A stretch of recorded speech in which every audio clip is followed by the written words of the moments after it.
윤석열 시대 역사 나침반 방학진의 친일청산 이야기 시작하도록 하겠습니다. 안녕하세요. 촛불 청년 유장희입니다. 예, 안녕하세요. 민족문제연구소 방학진입니다. 네, 오늘 방송도 지난 방송에서 말씀드렸듯이 저와 방학진 실장님과 이렇게 둘이서 진행하도록 하겠습니다. 네, 지난주에는 김구 선생님이 계셨던 이 효창공원에 대해서 이야기를 좀 했는데요. 아직도 이런 친일 잔재들이 남아있다라는, 그리고 이런 것들 때문에 독립운동, 독립공원이 되지 못하는 현실이라는 것들을 좀 이야기했었고요. 이번 주에도 대표적인 근대 유적지를 좀 살펴보려고 합니다. 오늘 소개할 곳은 많은 분들이 알고 있고 방송에도 많이 나오는 그런 곳인데요. 오늘 소개해드릴 곳은 서대문 형무소입니다. 저는 서대문 형무소를 막 개인적인 일 있고 막 이래가지고 가지를 못했었어요. 네. 근데 막 방송으로도 보고 지인한테 막 들어보긴 했었는데 그래서 조금 더 기대가 되는 방송인 것 같습니다. 네, 이제 제 이야기 같이 듣고 네. 다음에 가시면 네. 눈에 잘 들어올 거예요. 네, 더 네. 기억에 많이 남을 것 같습니다. 네. 그러면 이제 본격적으로 서대문 형무소 이야기를 하겠습니다. 네. 서대문 형무소는 많은 분들이 이제 가보신 곳이기도 하고 외국인들이 서울에서 가장 많이 방문하는 독립운동 유적지예요. 역사 유적지긴 한데, 근데 이제 서대문 형무소 앞에다가 우리가 이렇게 제목처럼 독립과 민주의 현장이라고 붙이지 않죠. 왜냐하면 이제 그 지금 서대문 형무소의 관리 주체는 서대문 구청이거든요. 그리고 그 앞에 서대문 구청 앞에 있는 땅, 네. 독립공원이라고 하는 땅은 또 서울시 거고. 그러니까 지자체가 관리하다 보니까 네. 단체장의 역사 의식에 따라서 달라. 서대문 형무소를 뭐 독립과 민주의 현장으로 널리 홍보하기도 하고 네. 또 홍보하지 않기도 하고 뭐 이런 상황인데 예를 들어서 우리 그 현재 네. 서대문 구청장님은 별로 독립과 민주의 현장으로 서대문 형무소를 알리는 걸 별로 탐탁치 않게 생각하는 것이, 왜냐하면 오랫동안 12년 동안 네. 독립민주축제라고 하는 이름으로 네. 독립민주축제라는 이름으로 서대문 형무소에서 그 역사 축제가 있었거든요. 네. 그게 없어졌다는 거 아닙니까? 아. 그러니까는 서대문 형무소를 그러니까 독립과 민주의 현장이 아닌 곳으로 기억하겠다. 독립과 민주의 현장을 느끼지 않는 곳으로 하겠다라고 하는 것이죠. 그래서 지난주와 마찬가지로 네. 효창원이 수많은 역사 이야기가 담겨 있는 곳임에도 불구하고 다른 이질적인 시설들, 축구장을 맞아요. 비롯한 네. 뭐 원효대사 동상이라든지 뜬금없는, 네. 그다음에 뭐 유경수 여사 송독비라든지 이런 게 들어오면서 독립의 역사를 본의 아니게 지우는 건 아니고 제가 볼 때는 의도적으로 지운다고 보는 거거든요. 네. 마찬가지로 그 현재 서대문 형무소도 독립과 민주의 현장이라고 하는 이름이 무색하게 그런 활동들이 단체장 차원에서 이루어지고 있지 않다 해서 너무 안타깝고요.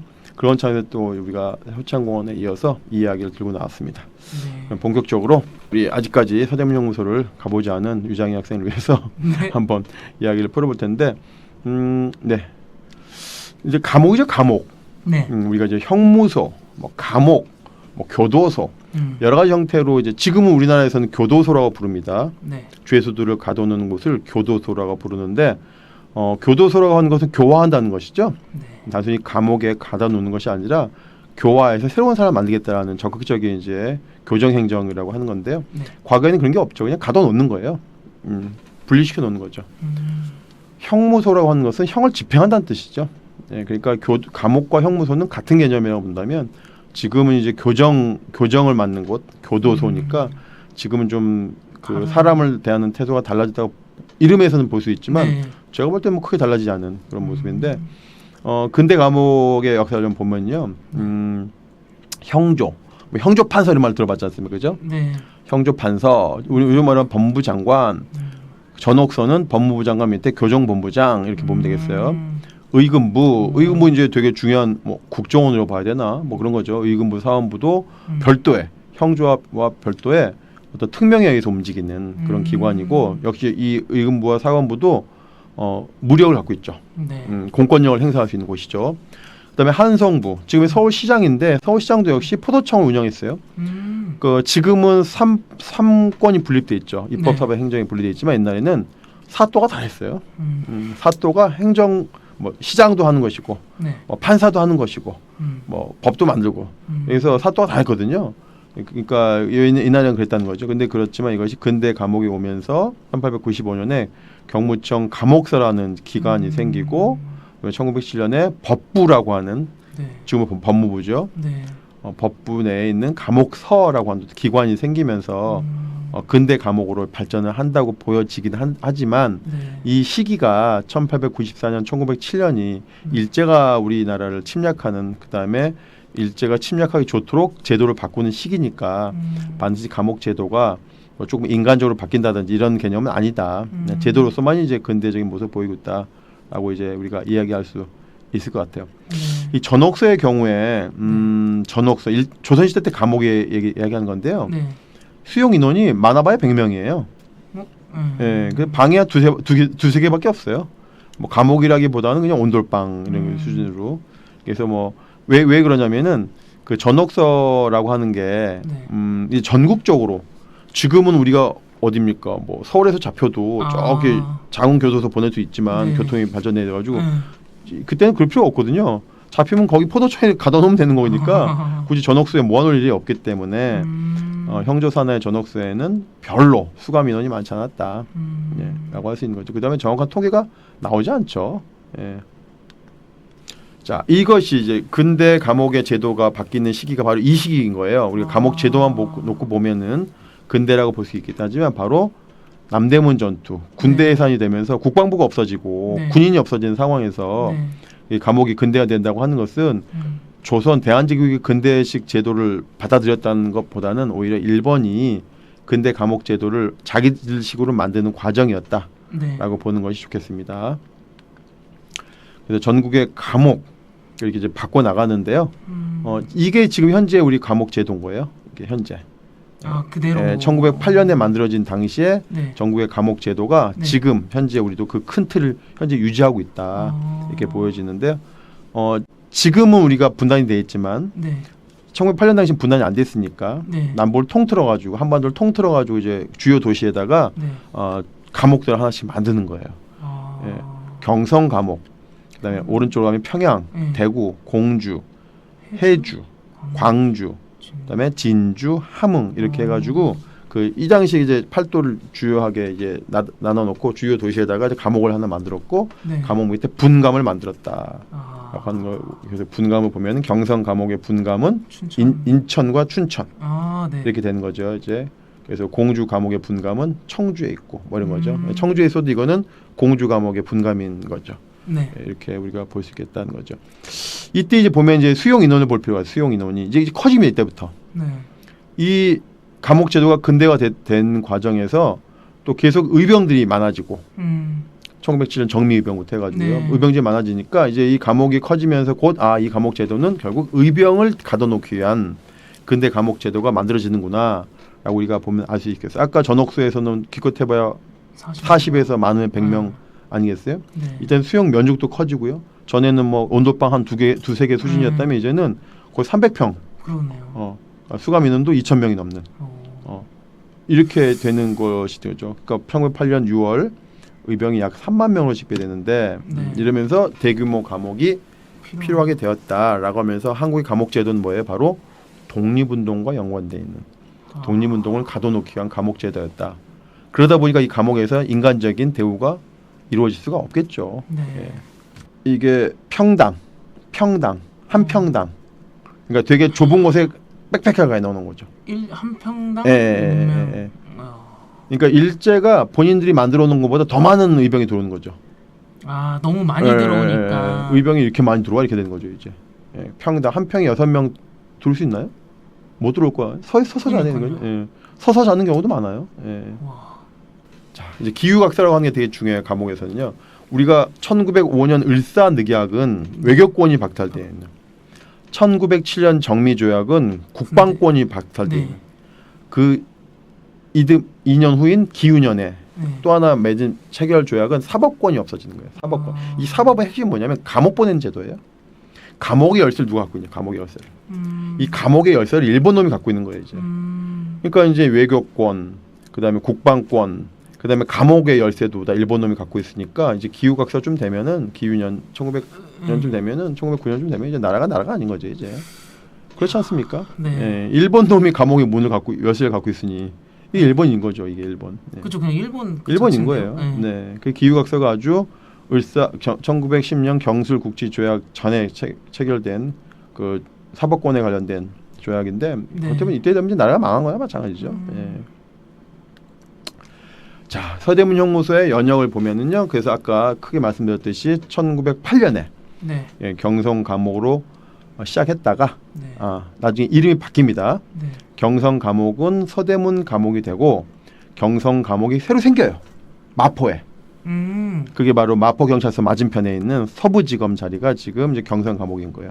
그러니까 서대문 형무소는 처음에는 이름이 서대문이 아니고 경성 감옥으로 출발했다가 이름이 이제 서대문으로 바뀌고 경성 감옥은 새로 마포에 생기는 곳이 경성 감옥이 된다. 이렇게 이제 이해가 하면 될 것 같습니다. 그래서 네. 서대문 형무소는 쭉 내려오다가 지금 서울 형무소가 되고 지금은 의왕에 있는 서울 구치소가 서대문 형무소에 이제 지금 현재 후신이 된다. 이렇게 볼 수 있겠어요. 그 얘기를 하는 겁니다. 그죠? 서울교도소, 서울구치소, 의왕으로 가는 거죠 이제. 네네네. 그러면서 의왕으로 가면서 1987년에 올림픽 전에 예. 의왕으로 가면서 이게 이제 없애려고 해요. 이 정권에서 이 당시 정권이 누구였냐면 바로 전두환 정권이에요. 전두환 정권인데 이게 사실은 올림픽과도 관계 있습니다. 올림픽과도. 88년 올림픽이 벌어지는데 서울 한복판에 감옥이라고 하는 혐오 시설 있으면 되겠는가? 네. 뭐냐면 이걸 없애버리려고 네. 해가지고 실제 다 없애가지고 아파트 지으려고 했어요. 이 자리에다. 네, 그래서 실제 아파트가 지어졌습니다. 네, 근데 이걸 또 막은 사람이 누구냐?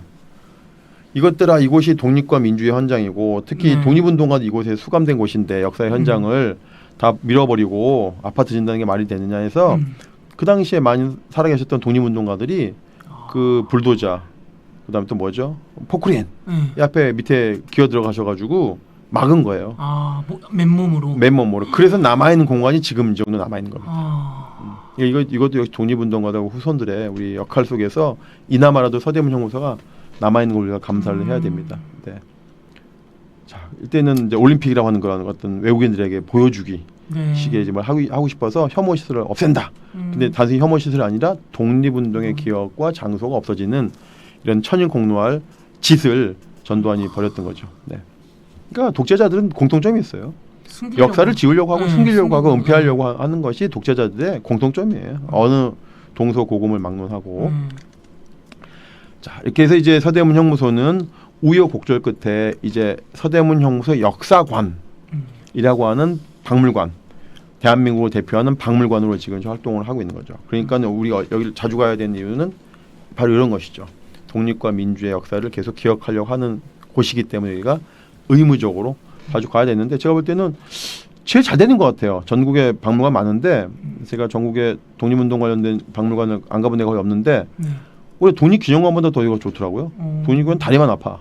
다리만 아픈데 여기는 참 짧은 시간에 많은 이야기들 할 수 있는. 물론 이제 아직도 부족한 부분이 있고 아직도 복원돼야 될 곳이 많지만 그건 뒤에 얘기를 하기로 하고 정말 이 접근도라든지 상징성을 보면 아주 서대문 형무소 역사관은 탑이다 이런 생각입니다. 자, 우리가 지난주에도 보여드린 사진이에요, 이게요. 사진인데 여기서도 이제 우리가 경성 감옥을 볼 수가 있는데 왼쪽에 경성 감옥이 있지 않습니까? 지금 여기서 보여진 경성 감옥은 1908년에 만들어진 지금의 서대문 형무소가 아닌 새로 만들어진 마포, 마포에 만들어진 경성 감옥인 거예요. 그래서 이제 경성 감옥이 보이는데 지금 그러면 서대문 형무소 보이느냐? 안 보이는데 위치는 이제 찍을 수 있어요. 위치는 지금 민족문제연구소라고 하는 이름이 사진 가운데 북마크가 찍혀져 있잖아요. 그 민자 미음 부분의 위쪽 한 11시 방향 쪽 서북쪽으로 11시 방향 쪽에 그 꼭지점쯤에 미음의 꼭지점쯤이가 한 서대문 형무소 위치입니다. 현재. 그러니까 이것도 보면 우리가 역도 가까이 있는 게 두 개가 있고 야 서울 한복판에 감옥이 두 개나 있네. 그죠? 서대문 감옥과 경성 감옥이 동시에 존재했던 거죠. 그러니까.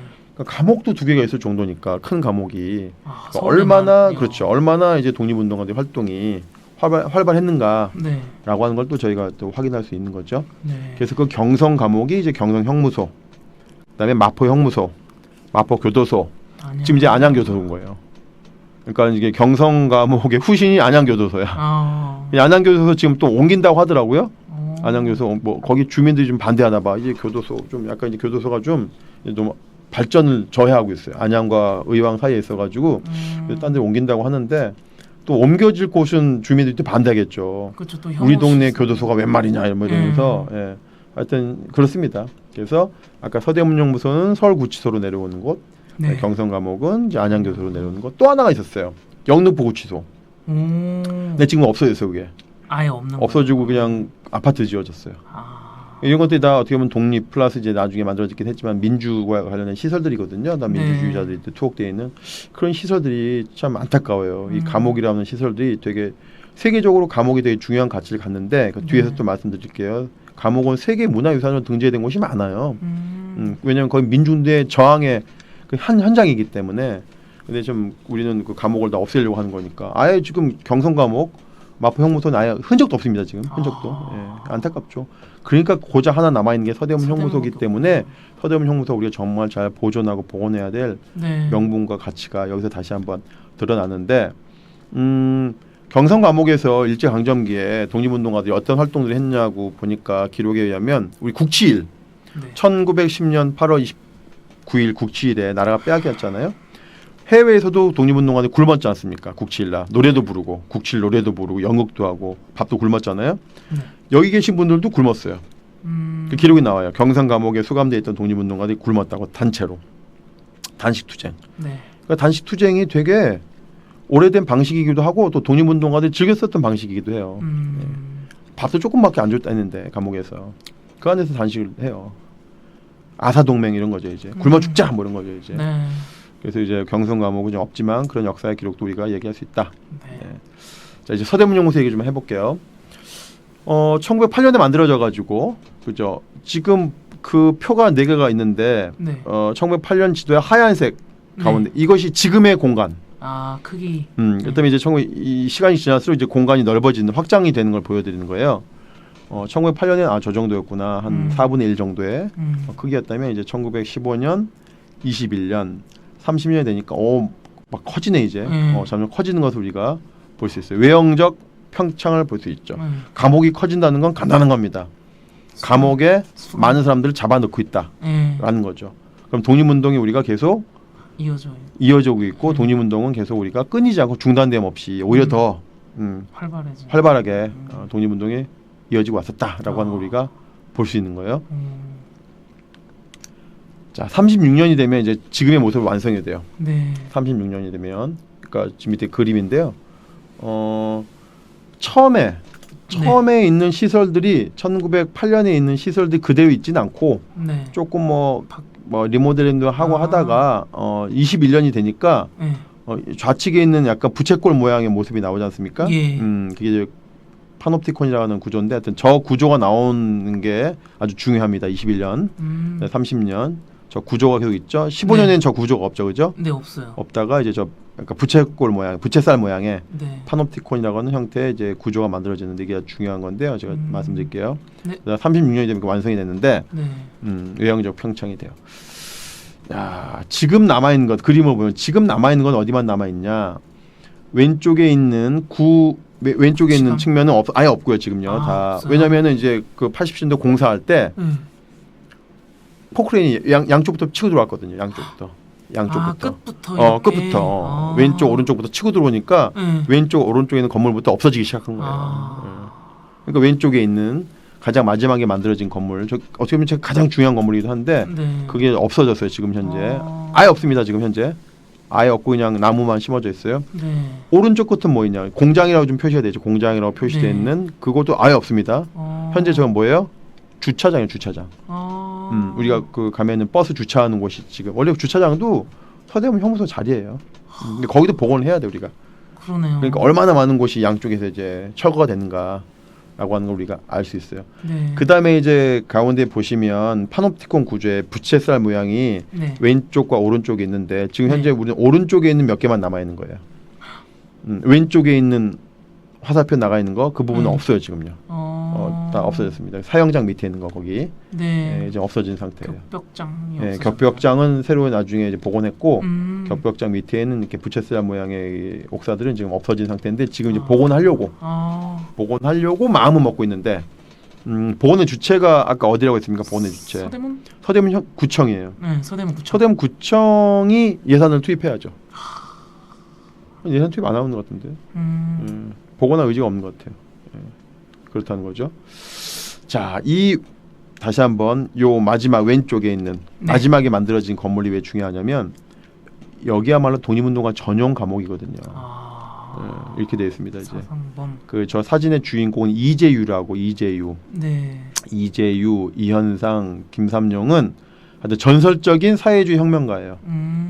전설적인 사회주의 혁명가인데 이현상은 빨치산 총대장했죠. 지리산에서 돌아가신 이런 분인데 이재훈이 44년도에 죽단 말이죠.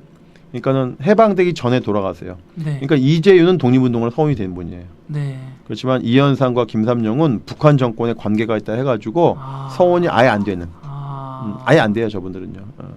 북한과 관련이 있으면 아예 안 되거든요. 근데 이재윤은 같이 활동한 분인데 해방 전에 돌아가셨기 때문에 이재윤은 현재 기념사업회도 있습니다.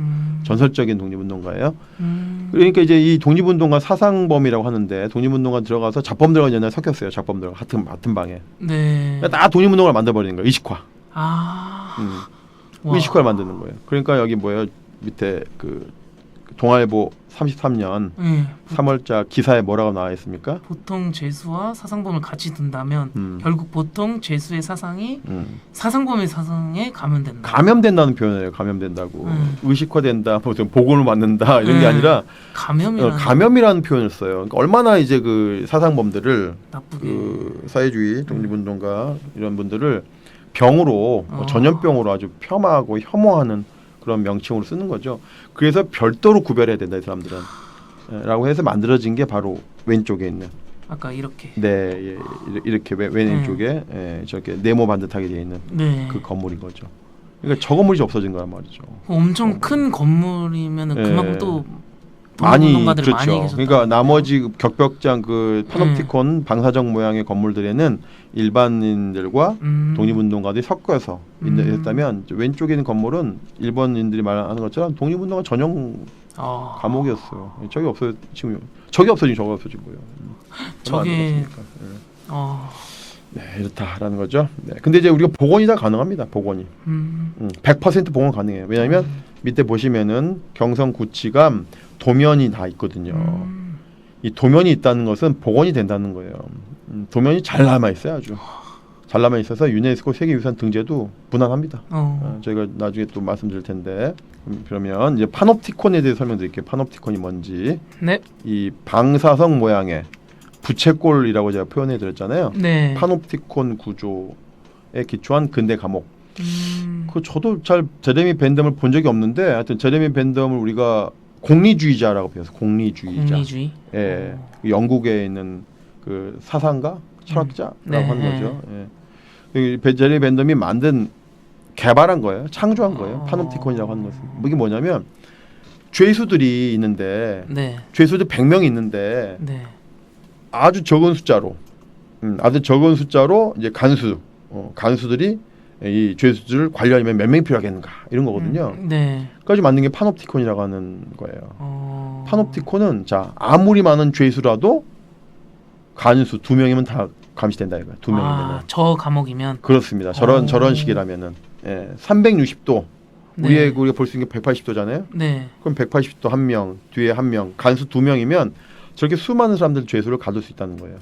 그 죄수를 어떻게 했냐면 밑에 있는 그것이 미국에 있는 어떤 감옥이래요. 실제로 밑에 사진이 실제 저기 돼 있습니다. 닭장처럼. 닭장. 아주 비인간적이죠. 그러네요. 예. 그러니까 이제 제레미 벤덤 우리가 되게 공리주의자 하면서 되게 그 가성비 좋은 것들을 발견하고 가성비가 좋아야 된다 이런 얘기예요. 한마디로 요즘 말로 하면은 되게 좋은 사람이었는데 아주 비인간적이에요. 저 볼 때는. 예. 어쨌든지 간에 저런 구조가 바로 파놉티콘 구조다. 지금도 활용되고 있다라고 하는 거죠. 이것이 가장 효율적으로 활용되어 있는 것이 바로 감옥이 지금도 감옥에 저렇게 활용되고 있다. 감시 시스템을 얘기하는 거죠. 예. 효율적 감시 시스템. 그래서 만들어진 게 바로 저기 옥사들 이런 방사형 모양의 옥사들인데 우리 이제 가보면은 이제 그 제일 먼저 가보게 되는 게 저거거든요. 중앙 통로에 가면 하나, 둘, 세 군데 감옥이 있죠. 그러면 한 사람의 간수가 다 볼 수 있다는 거죠. 한 사람의 간수가 그 수많은 사람들. 그러네요. 이렇게 한 줄로. 2층도 마찬가지고. 1, 2층 두 사람의 간수면 다 파악이 되는 거예요. 한 동은 끝나는 거네요.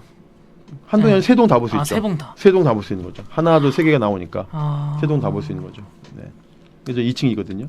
근데 저런 또 똑같은 구조가 격벽장이라고 하는 네. 격벽장 위에 있는 사진인데요. 네. 사람이 한 줄씩 들어가 이렇게 1호 감방, 2호 감방, 3호 감방에 있는 사람이 들어가서 운동해 자기들끼리. 옆에 있는 사람들은 대화 못 하는 거죠. 네. 벽이 벽으로 격리되어 있으니까. 네. 근데 그 감시하는 사람 한 명만 있으면 됩니다. 이렇게 다 볼 수 있는 거죠. 이게 격벽장인 거죠. 네. 그래서 그 한자로 네.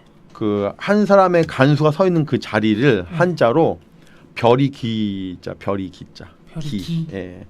별이 기자라고 있어요. 찾아보시면 나와요. 실사변에다가 네. 기자 쓰면 별이 기자가 나요. 이 별이라고 하는 게 뭐냐면 네. 그물, 옛날 투망 내과에서 투망 던진다고 하는 투망 막 네. 투망 탁 던지잖아요. 그물 네네네네. 불법으로 막 투망 던진 적 있잖아요. 네. 그물이 모이는 곳이 그물 모이는 그 곳, 네. 그물이 모이는 그곳이 별이야, 별이. 거기가 잘라지면 이제 그 그물을 쓰지 못하는 거예요. 별이가 제일 중요한 거지, 별이가. 모든 사회는 별이를 우리가 딱 갖고 있어야 돼.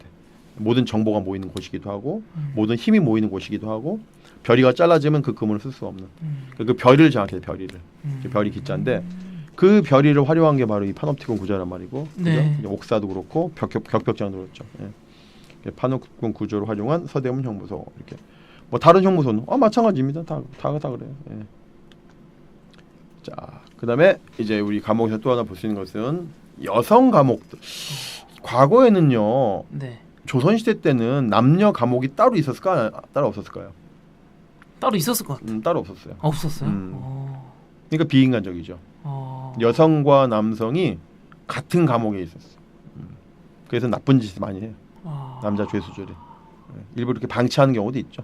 일부러. 그러니까 왜냐하면 감옥 자체가 인간으로 대화하는 것이 아니기 때문에 교정해서 뭐 새로운 사람으로 개가 천선시키려 하는 구조가 아니기 때문에 네. 당연히 감옥 들어가면은 감옥 밖보다 감옥 안이 더 비인간적인 건 너무나 당연한 거죠. 예. 그래서 여자 남자를 구별하지 않았단 말이에요, 조선시대 때는. 근데 이제 근대 감옥은 구별해야 됩니다. 근대 감옥은. 예. 그래서 근대 감옥은 1918년에 여간방을 신청을 해요. 예. 이 근대 감옥의 여간방이 만들어진다고 하는 것은 또 어떤 의미일까요? 여간방이 만들어진 의미. 여자 감옥, 여자들만 따로 옥사를 만든다고 하는 것은 여성의 진출을 얘기하는 거죠. 여성의 진출. 물론 이제 갑자기 여성들이 범죄를 많이 저지른다 이렇게 얘기할 수도 있지만 또 독립운동 관점에서 보면 여성 독립운동가들이 많아지고 있다고 얘기할 수도 있는 거죠. 그래서 우리가 우리 노래가 있잖아요. 노래가 이제 유관순 열사가 감옥에 들어가서 7호 감방의 노래라고 그 노래 있거든요. 네. 뭐 거기에서 또 나오잖아요. 그 유관순과 그 동료들이 한 방에 들어와서 같이 노래도 부르고 했다고 하는 그런 다큐 드라마 비슷한 게 있었는데 그냥 노래도 부르고 했던 그런 거. 여자들만 이렇게 있는 옥사거든요.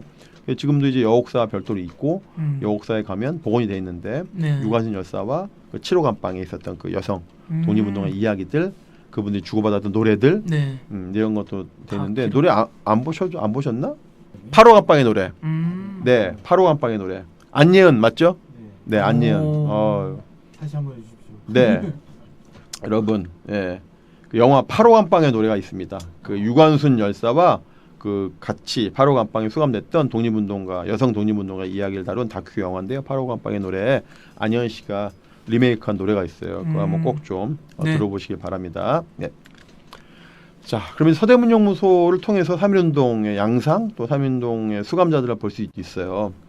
여기 보시면은 나이별로 구별해놨지 않습니까, 그죠? 네. 나이와 신분, 직업으로 구별했거든요. 일본 놈들이 처음에 이제 수감되면 수감자들 사진을 찍고 안면 사진, 옆면 사진 찍고 나이, 그다음에 신분, 그다음에 직업 뭐냐 다 써놨거든요. 주소도 물론 써놨지만은 3.1운동 당시에 수감된 분들이 대부분이 20대죠.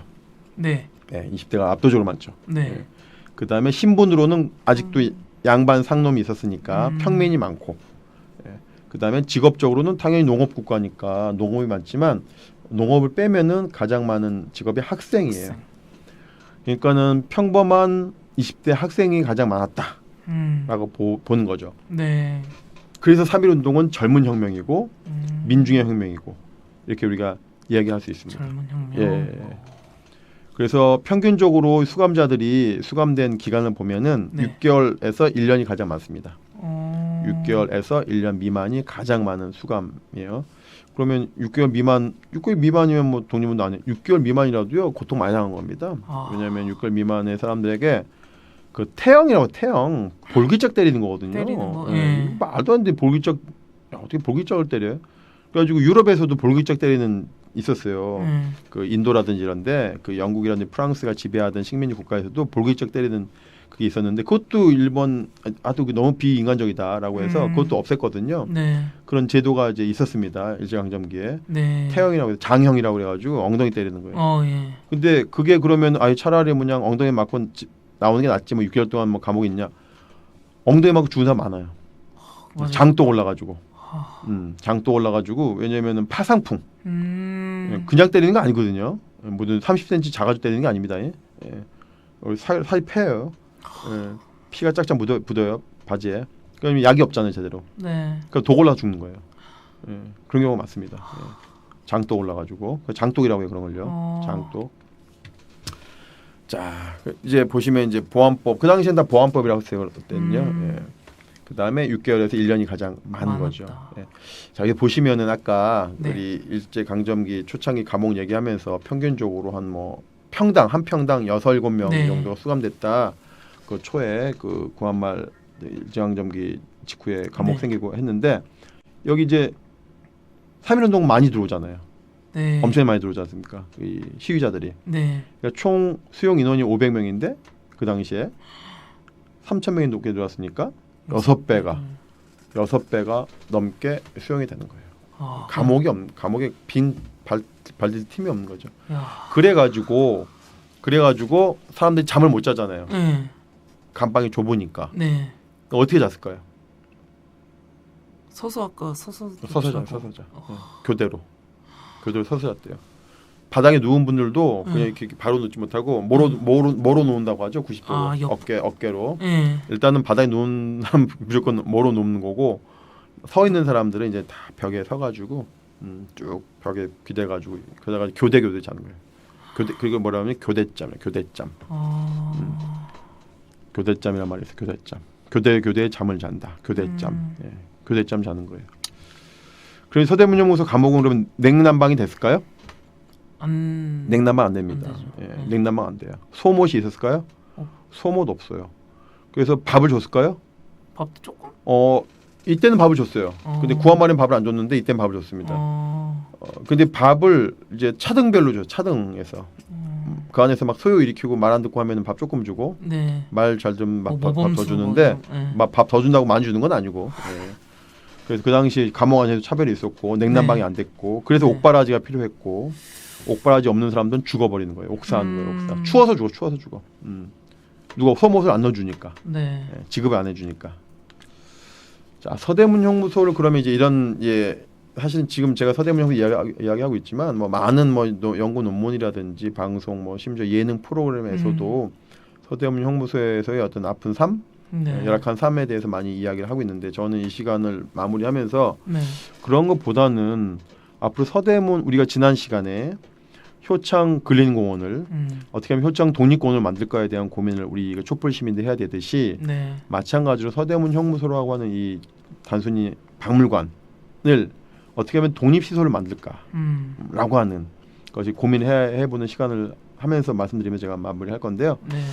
서대문 형무소는 한마디로 말하면 유네스코 세계유산 등재가 가능한 시설입니다. 유네스코 세계유산 등재가 가능하다라고 해서 지난 정권에서 지난 단체장이 검토를 많이 했습니다.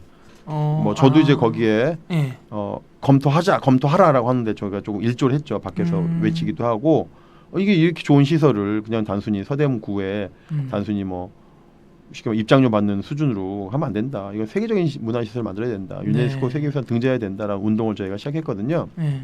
바로 이 사진을 보시면은 이 사진 속에 왜 제가 없을까요? 제가 여기 사무국장인데 2014년도의 사진이거든요. 2014년도인데 이때는 정권이 누구 정권이냐면 이제 박근혜 정권이에요.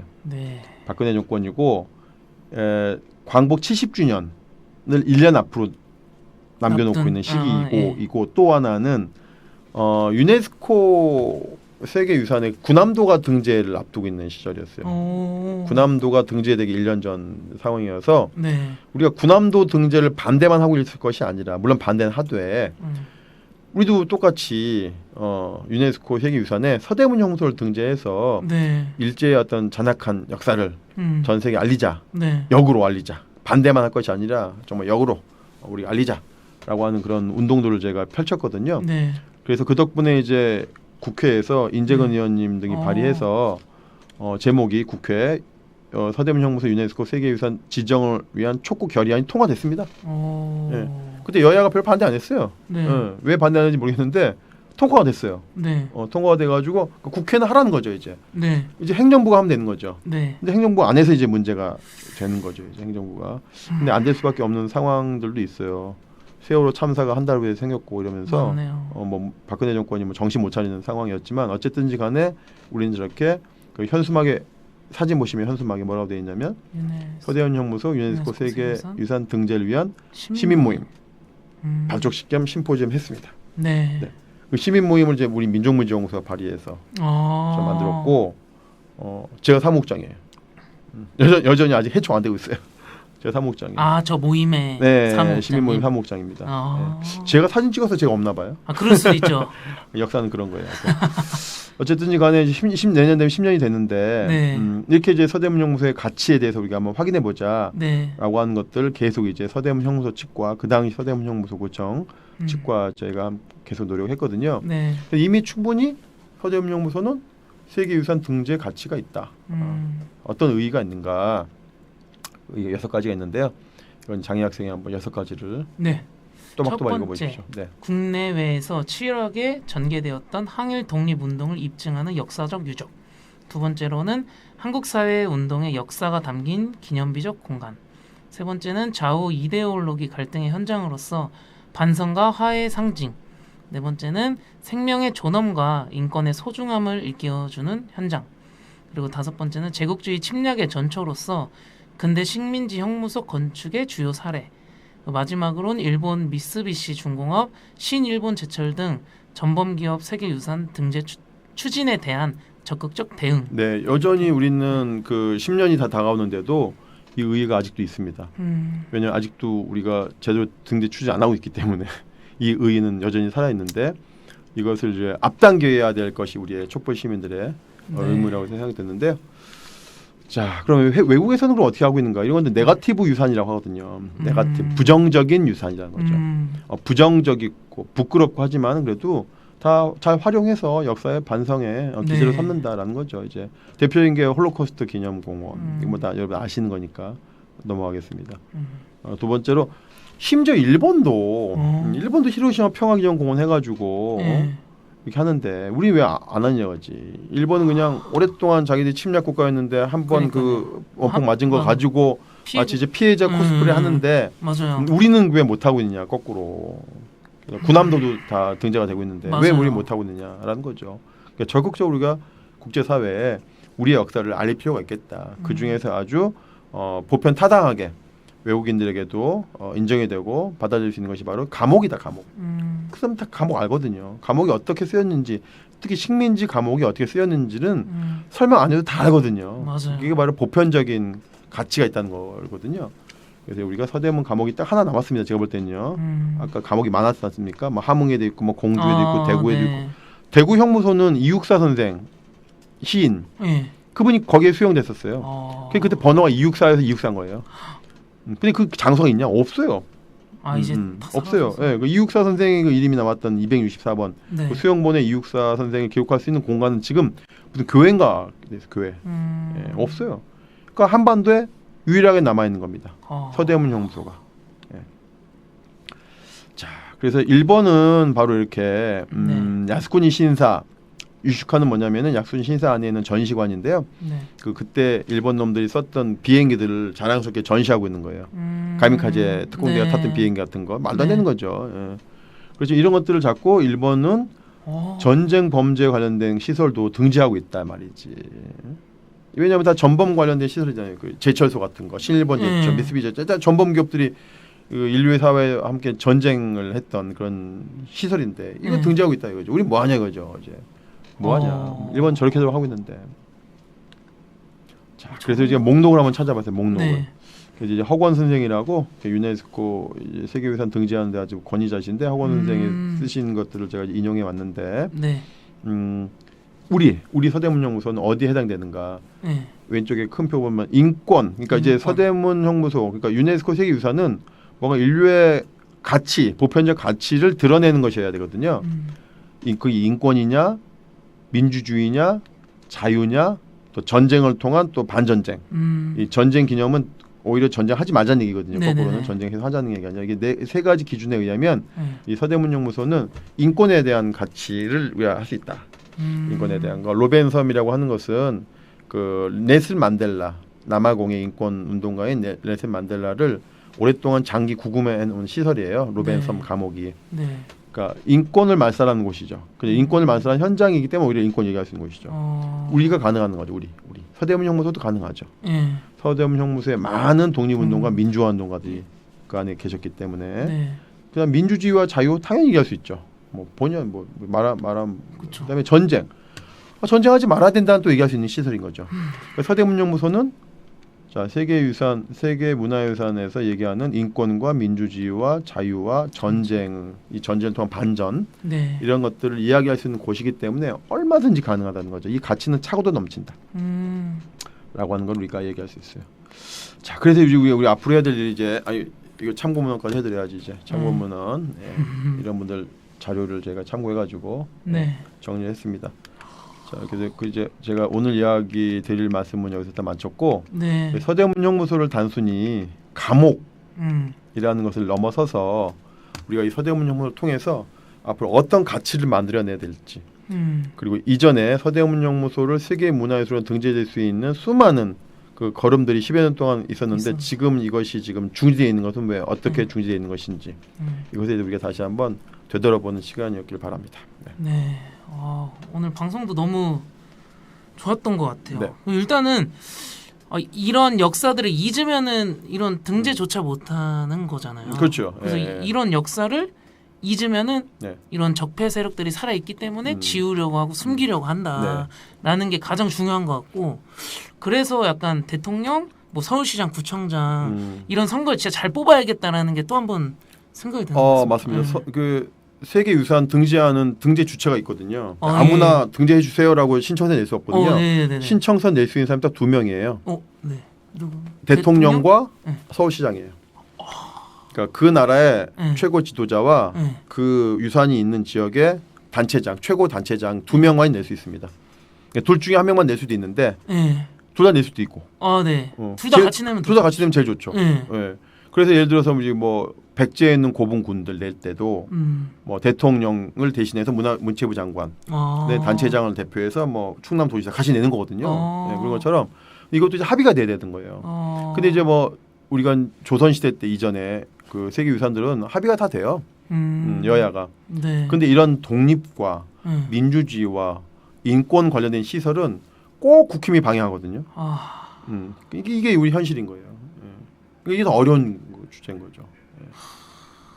왜냐하면 그 서대문 형무소는 단순히 일제강점기 끝나는 것이 아니거든요. 네. 87년까지 내려오면서 독재 정권, 역대 이제 국힘의 전신 정당인 민정당이라든지 민주공화당이라든지 이런 독재 정당들의 또 악행, 고문, 심지어 우리 뭡니까 인혁당 그 8분의 그 열사들도 여기서 돌아가셨잖아요. 그런 것이 드러나는 걸 싫어하는 거예요. 그렇기 때문에 극구 반대하는 겁니다. 그러니까 우리가 극구 등재를 해야죠. 네. 어쨌든 이제 한 고비를 넘었다고 하는 것이 일단 국회 그 결의안은 통과됐으니까 여야가 어느 정도 합의는 된 상황인데 이제는 뭐 대통령하고 서울시장이 정신 차린 사람이 되면 되겠죠 이제. 네. 제가 볼 때는 그러면 이 등재는 아주 빠른 속도로 될 수 있고요. 지금 좀 속도가 좀 느리긴 하지만 복원이 많이 돼 있고 복원의 로드맵은 다 정해져 있습니다. 로드맵. 우리가 몇 년 동안 얼마 예산을 투입하면 언제는 완성된다는 로드맵이 돼 있고 또 가장 또 우리가 또 다행인 것은 이 조감도가 있다는 거. 살아있기 때문에. 이 약도 뭐 조감도 이런 설계도가 있다는 것이 되게 중요한데 예를 들어서 설계도가 없으면 등재되기 어렵거든요. 근데 수원에 있는 수원 화성의 경우에도 화성 행궁, 화성 있는 것이 예. 복원 완공되기 전에 이미 증을 받았어요. 왜냐하면 화성의궤가 있었습니까? 화성의궤라고 하는 네. 요즘으로 말하면 설계도죠. 있기 때문에 화성의궤대로 복원하는 걸 약속했기 때문에 세계 문화유산위원회에서 먼저 증을 준 거예요. 근데 여기는 충분히 가능하죠. 네. 뭐 다 뭐 좀 더 약도 설계도 다 잘 나와 있으니까 네. 그거대로 하겠다 하면 되는 거거든요. 그러니까 정말 객관적인 건 다 돼 있다. 이제 주관적인 정치 지도자들, 역사의식 네. 있는 지도자만 들어오면 된다. 이게 결론이 되겠습니다. 네. 가장 중요한 내용인 것 같아요. 네. 누구를 뽑냐. 네. 네. 마지막 이렇게 말씀을 이렇게 정리하면 될까요? 네. 네. 그러면은 오늘 방송은 여기까지 진행하려고 합니다. 그래서 마지막으로 말씀하셨던 이런 정치 지도자들을 잘 뽑는 게 우리 역사에서도 앞으로 나아갈 길을 잘 알려주는 시간이었던 것 같고요. 네, 그 이후에 하여튼 신혼여행 갔다 온 다음에 서대문 형무소를 신혼부부가 같이 방문하도록 하세요. 네, 제가 꼭 가겠습니다. 진짜 어떤 신혼부부는 네. 그쪽으로 오더라고요. 서대문 형무소로. 그래서 촬영하고 가더라고요. 웨딩 촬영. 웨딩 촬영을요? 그 되게 멋있는 그 태극기 들고 하는 그 신혼부부도 봤어요. 네, 죄송하네요. 너무 근데 몰랐었어요. 너무 압박 주네. 근데 알았으면은 갔다 와서 해야 돼. 신혼여행 갔다 한번 와서 해야 돼. 가면 좋을 것 같아요. 네. 거기 이제 영화 촬영, 드라마 촬영도 많이 하는 곳이죠. 네. 2016년에 영화 밀정도 거기서 촬영했기도 하고. 네. 하여튼 우리가 자주 가야 될 곳이고 또 젊은이들이 많이 오시니까 그나마 다양한 곳입니다. 네. 잊지 말고 계속해서 기억하고 언급하고 이러는 사회가 계속됐으면 좋겠습니다. 네. 그럼 오늘 방송 마치도록 하겠습니다. 방학진의 친일청산 이야기는 매주 월요일 10시 촛불행동TV 유튜브로 보실 수 있으니까요. 많은 시청 부탁드리겠습니다. 네, 친일 윤석열 시대의 역사 나침반 방학진의 친일청산 이야기는 다음 시간에 뵙도록 하겠습니다. 감사합니다. 감사합니다.